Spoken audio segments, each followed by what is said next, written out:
흔히들 여러분들 아시지 않습니까? 조선시대는 불교를 억압했다. 그죠? 잘 아시죠? 그래서 이를 상징하는 것이 승려들이 도성 출입 금지였습니다. 잘 아시죠? 옛날 중들은 사대문 안에 들어오지도 못했던 아주 천하디 천한 천민 집단이었습니다. 그런데 이러한 승려 도성 출입 금지가 해제됩니다. 1895년. 이때 일본 승려가 결정적인 역할을 했다고 합니다. 그런데 이것이 바로 일본 불교의 한국 침투 사전 정지 작업이었다는데 그것을 몰랐던 거죠. 그래서 이것은 아주 큰 의미를 지니고 있습니다. 도성, 한양, 사대문 안으로의 자유로운 왕래. 그렇기 때문에 불교계에 큰 변화를 가져오게 되는데요. 또 이때부터 도성 출입을 가능하게 해준 일본 불교계에 대해서 아주 우호적인 감정을 가지게 됐습니다. 한국의 승려들이요. 그때의 자료를 한번 제가 찾아봤는데요. 용주사의 승려였던 최취현은 그 조처를 주도한 일본 승려에게 자비의 은혜를 베푸시어 본국의 승도들로 하여금 500년 내의 억울함을 쾌히 풀게 하였습니다. 이제부터는 완격을 볼 수 있으니 이는 실로 이 나라의 승려로서 감사하고 치하하는 바입니다. 라고 감사의 편지를 썼다. 라고 전해집니다. 이처럼 일제의 한국 침략 의도를 갚아지 못한 우매한 불교계죠. 우매한 불교계. 어쩌면 산속에서 수행만 하시다 보니까 모든 것을 근시안 쪽으로 보시는 거죠. 요렇게 말이죠. 좌우 다 닫고 요렇게. 어쨌든 당시 불교계는 도성 출입 해제를 불교의 중흥을 꿈꿀 수 있는 절호의 기회로 봤습니다. 이른바 불교의 대중화. 그렇기 때문에 사회 증화론의 영향하에 일본 불교가 포교, 포교 등을 통한 불교의 대중화, 요런 거를 아주 선진적이다 라고 인식을 하게 됐답니다. 당장 일본 불교를 배워야 되겠다. 저렇게 하니까 돈이 들어오는구나. 쌀이 들어오는구나. 시주죠. 이렇듯 한국 불교의 근대화 모델은 자연스럽게 일본 불교가 된 것입니다. 일본 불교의 선진화 전략, 롤모델이었죠. 롤모델. 교육과 포교, 사회활동 등에서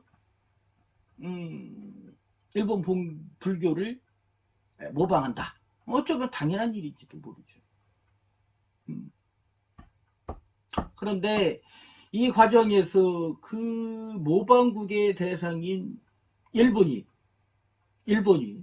우리 조선을 침략한 제국주의 국가였다. 요컨대 민족과 근대 사이에서 올바른 중심을 잡지 못한 점, 그죠? 불교의 대중화, 불교의 포교화, 이 이름 안에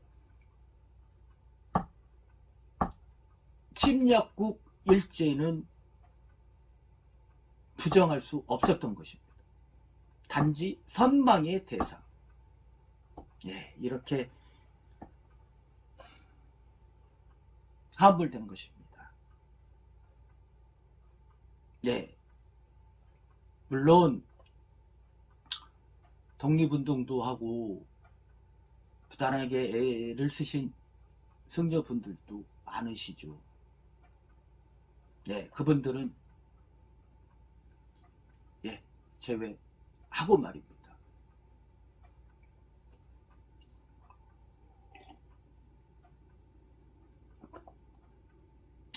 결국 불교계는 당시 일본어 공부는 필수였고요. 또 일본 유학을 가고 또 일본 불교 종단에서 수계를 받는 등 그러한 행위들이 유행을 했다고 합니다.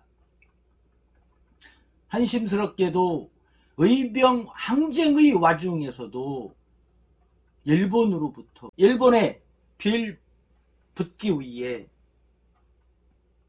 또 일본 불교의 소속으로 인정받으려는 사찰이 속출하기도 했다고 합니다. 한심한 일이죠. 구체적인 예로 1910년 10월이죠. 한국 불교의 전통을 망각하고 불교 전체를 일본 불교의 일개 종파인 조동종, 일본 전체 불교도 아니고 작은 일개 종파 조중동에 예속시키려는 그러한 사태까지 벌어졌다고 합니다. 그래서 불교계에서 일대 혼란을 불러일으키고 했는데요. 이때 등장한 이가 바로 한용운 등입니다. 역사의 기록이 남아있지요. 임재종 운동, 이렇게 임재종 운동. 네, 어쨌든 일단락은 되었지만 이 임재동 운동 요거를 봐도 당시 승려들이 일본 불교에 대해서 어떠한 생각을 가지고 있었는가를 보여주고 있는 대표적인 사례라고 할 수 있습니다. 그렇지만 일본 불교로의 예속을 철저히 반대했던 만해 한용운 본인조차도 일본을 다녀왔습니다. 시찰이라는 명목으로요. 그리고 일본 불교의 영향을 받고 승려의 결혼을 인정해달라고 적극적으로 주장했습니다.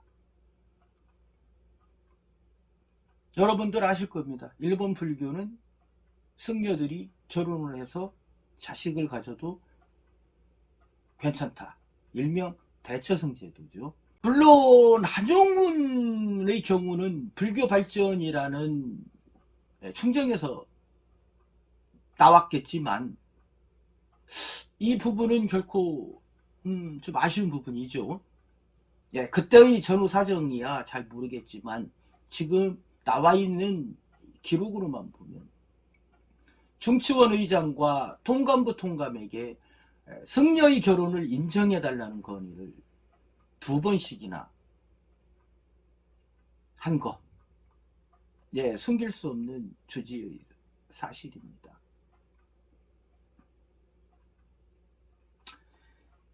자, 결국 당시 불교계는 일본 불교 종파와 그와 연결된 친일 세력 등을 배경으로 교단의 주도권을 확보하려는 그런 싸움이 아주 노골화되었다고 합니다. 이제 돈이 모이니까 우매한 백성들이 일제강점기 시절 의지할 곳이 없으니까 부처님에게 의지했겠죠. 빈손으로 오기 섭섭하니까 쌀이라도 한 대밥 시주하고, 그러다 보니까 텅 빈 곳간에 재물이 쌓이게 된 거죠. 그러다 보니까 서로가 주도권 싸움을 한 것입니다. 기록 한번 볼까요? 당시 해인사 승려 이회광과 용주사 승려 강대련은 불교계 주도권을 장악하기 위해 지속적으로 일본 불교 세력을 이용하였으며, 경쟁적으로 친일파인 송병준과 이완용을 그들이 주도하고 있는 불교단체의 회장으로 추대하기도 했습니다.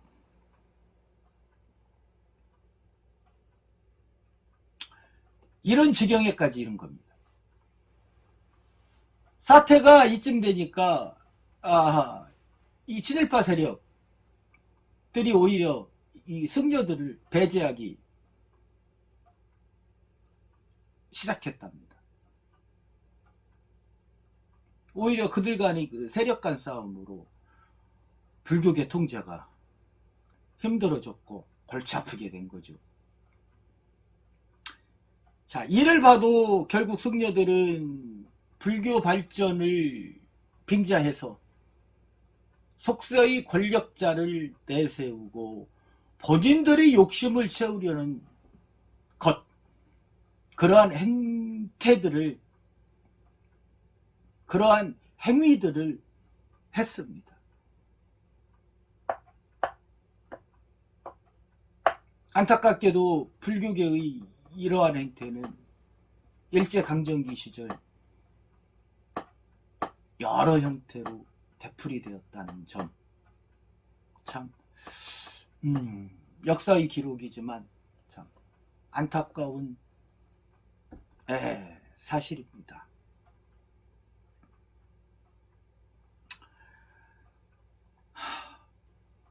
하여튼 이후 만해 한용우를 중심으로 불교 정화 운동이 펼쳐졌고요.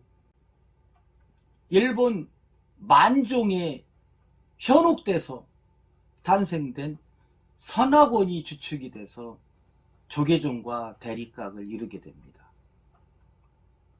조계종과 한용운이 주축이 된 선학원, 이 두 세력이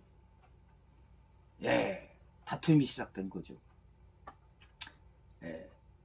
그렇지만 이제 그 광복 후에 이승만 대통령 주도하에 불교 통합운동이 시작됐고, 결국은 이 선학원이 조계종에 편입되는 것으로, 귀속되는 것으로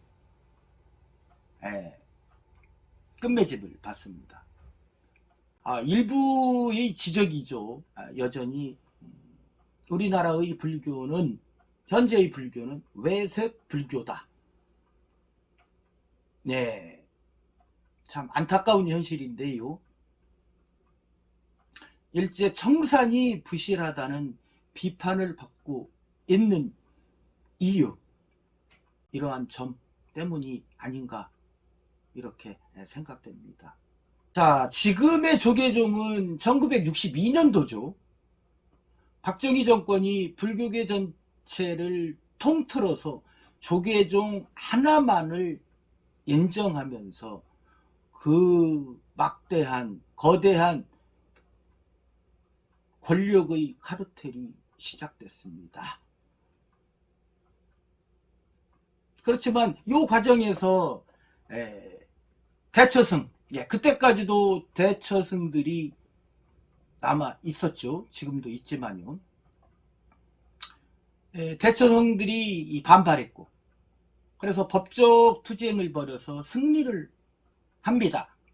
그래서 지금의 태고종이나 천태종, 그러한 종단들이 인정받게 된 것이죠.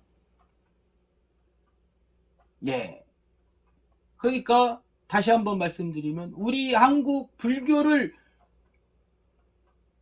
대표하는 것은 조계종, 태고종, 천태종 등등등의 수많은 종단들이 있다는 것입니다. 다만 여기서 등장하죠.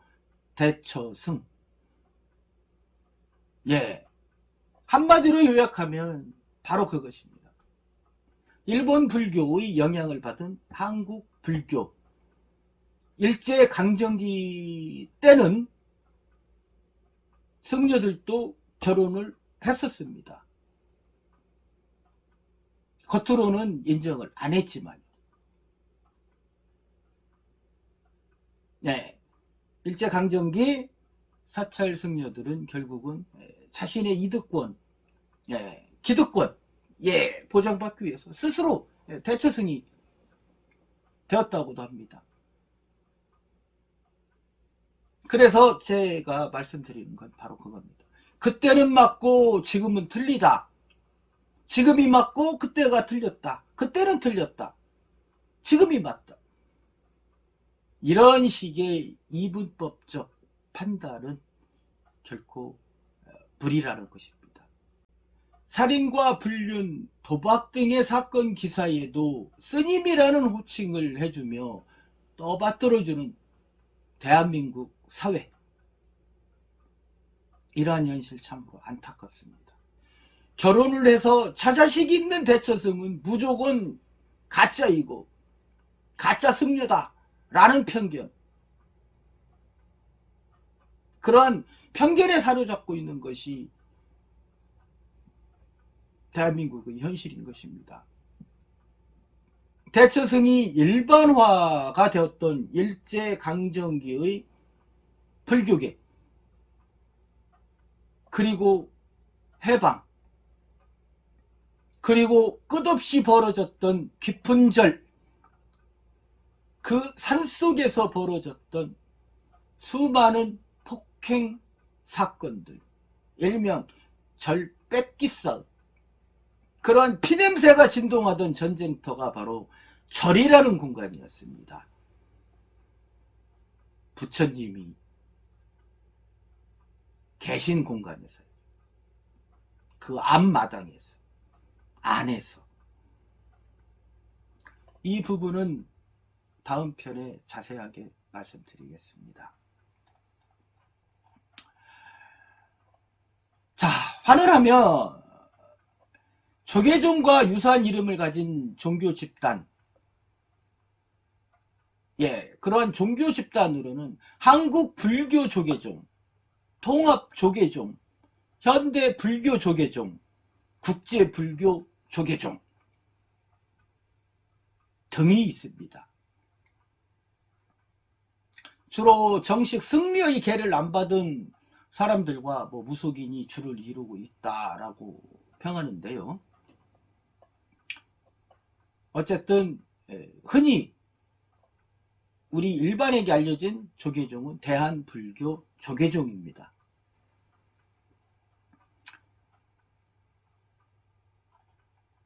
그렇기 때문에 유사 조계종이란 이름을 붙인 거죠. 앞에 불교 조계종, 대한불교 조계종의 대한을 빼고 땡땡불교 조계종, 이렇게 한 것입니다. 어느 유사 조계종, 땡땡 조계종의 경우에는 박수무당이 머리를 깎고 종정이 된 경우도 있죠. 또 불교와는 전혀 관련이 없는 무당집, 굿당 등에서도 이러한 유사 땡땡 조계종에 등록을 하고 명칭을 또 사용하는, 어찌 보면은 이런 거는 또 잘못이라고 할 수 있겠습니다. 대중을 현혹시키는 기만 행위라고 할 수 있습니다. 그렇지만 이러한 명칭 사용은 어쩔 수 없습니다. 대한불교 조계종이 1962년에 통합종단으로 출범한 유일한 종단이지만 이러한 명칭 사용은 어쩔 수가 없습니다. 대한불교 조계종이 1962년에 통합종단으로 출범한 유일한 종단이죠. 그렇지만 1970년 그쯤에서 정부가 종단을 임의로 만들 수 있게 허용을 했습니다. 아무나 붙일 수 있는 거죠. 물론 대한불교 조계종에서 숱한 반발을 했지만 법적으로는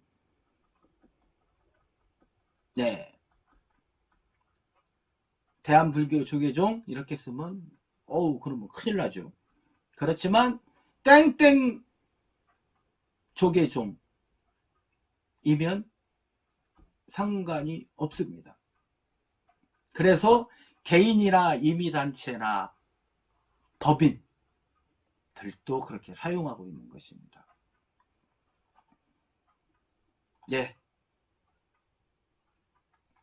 자, 지금까지 조계종의 안타까운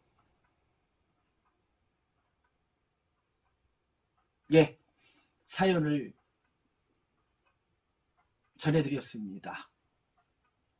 다시 한번 밝혀드립니다. 저는 어떠한 특정 종교나 단체에 가입되지 않은 무교 전종식임을 거듭 밝혀드리겠습니다. 자, 지금까지 홍주인 뉴스TV 그러니까 전종식이었습니다. 감사합니다.